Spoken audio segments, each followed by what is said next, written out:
നിന്നുള്ള ഒരു പുസ്തകമാണ് ഒരു കുടയും കുഞ്ഞുപെങ്ങളും. കേരളത്തിന്റെ പ്രിയപ്പെട്ട ജനപ്രിയ എഴുത്തുകാരനായിരുന്ന മുട്ടത്ത് വർക്കിയുടേതാണ് ഈ കൃതി. ഇതിൽ 19 ഭാഗം അടങ്ങിയിട്ടുണ്ട്.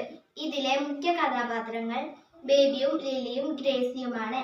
ഇതിൽ എനിക്ക് ഏറ്റവും ഇഷ്ടപ്പെട്ട കഥാപാത്രം ബേബിയാണ്.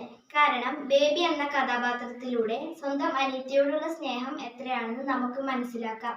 ഇതിൽ എനിക്ക് ഏറ്റവും ഇഷ്ടപ്പെട്ട ഭാഗം 1ഉം 2ഉം ഭാഗമാണ്. മാതാപിതാക്കളില്ലാത്ത കുട്ടികളാണ് ബേബിയും ലില്ലിയും. പേരമ്മയുടെ വീട്ടിലാണ് ബേബിയുടെയും ലില്ലിയുടെയും താമസം. പേരമ്മയുടെ അടുത്തു നിന്നും അടി കിട്ടാത്ത ഒരു ദിവസം പോലും അവർക്കുണ്ടായിരുന്നില്ല. ഒരിക്കൽ മഴ നനഞ്ഞ് സ്കൂളിലേക്ക് പോകുന്ന ലില്ലിയോട് മഴ നനയാതിരിക്കാൻ പണക്കാരിയായ ഗ്രേസിയുടെ കുടയിൽ കയറാൻ ബേബി ആവശ്യപ്പെട്ടു. എന്നാൽ അഹങ്കാരിയായ ഗ്രേസി ലില്ലിയെ കളിയാക്കുകയും ചീത്ത പറയുകയും ചെയ്തു. കൂടാതെ ചെളിയിലേക്ക് തള്ളിയിടുകയും ചെയ്തു.